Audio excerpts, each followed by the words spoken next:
Bonjour à tous, bienvenue sur Cuisiner Sri Lankais.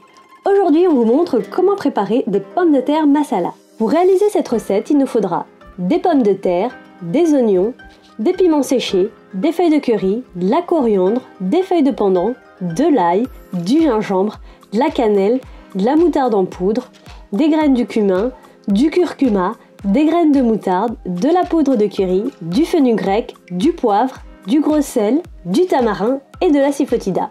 On commence par laver et éplucher les pommes de terre. On les coupe en dés. On épluche et émince les oignons. On fait pareil avec l'ail et le gingembre.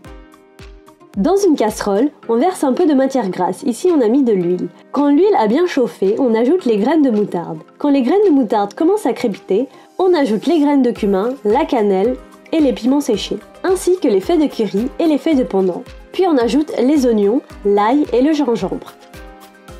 On fait revenir un peu, puis on ajoute le fenugrec. On ajoute ensuite le curcuma. On fait revenir jusqu'à ce que les oignons deviennent translucides. Maintenant, on ajoute les pommes de terre. On mélange un petit peu. On ajoute la poudre de curry, la moutarde en poudre et le poivre. On mélange tout ça.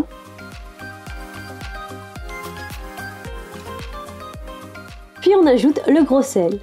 On fait revenir un peu. On mélange le tamarin avec un peu d'eau. On enlève les gros pépins et on ajoute le jus à nos pommes de terre. Ensuite, on ajoute assez d'eau pour recouvrir les pommes de terre et on laisse cuire. À mi-cuisson, on ajoute la sifotida.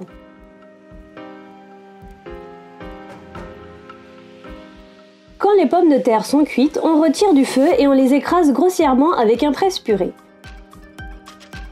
On ajoute ensuite la coriandre et on mélange un dernier coup. Et voilà, c'est prêt, il n'y a plus qu'à servir. Ce plat accompagne très bien les dossés et le sambar. Il peut aussi accompagner les godamba roti ou encore être servi avec du riz. Retrouvez toute la liste des ingrédients dans la barre d'infos ci-dessous. N'hésitez pas à liker la vidéo si vous avez aimé cette recette et vous abonner à la chaîne. Bon appétit et à bientôt!